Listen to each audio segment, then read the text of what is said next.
Ang bihirang tagumpay sa larangan ng medisina ang nakamit sa Amerika. Sa kauna-unahang pagkakataon, naisagawa ang whole eye transplant. Kasama yan sa ginawang pagsaayos sa mukha ng isang military veteran na nadisgrasya sa trabaho.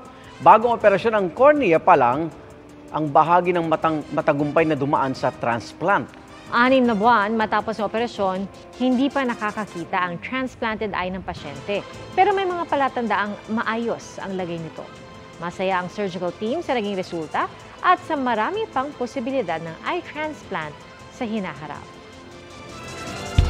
Mga kapuso, sama-sama tayong maging saksi. Mag-subscribe sa GMA Integrated News sa YouTube. Para sa mga kapuso abroad, samahan niyo kami sa GMA Pinoy TV at sa www.gmanews.tv.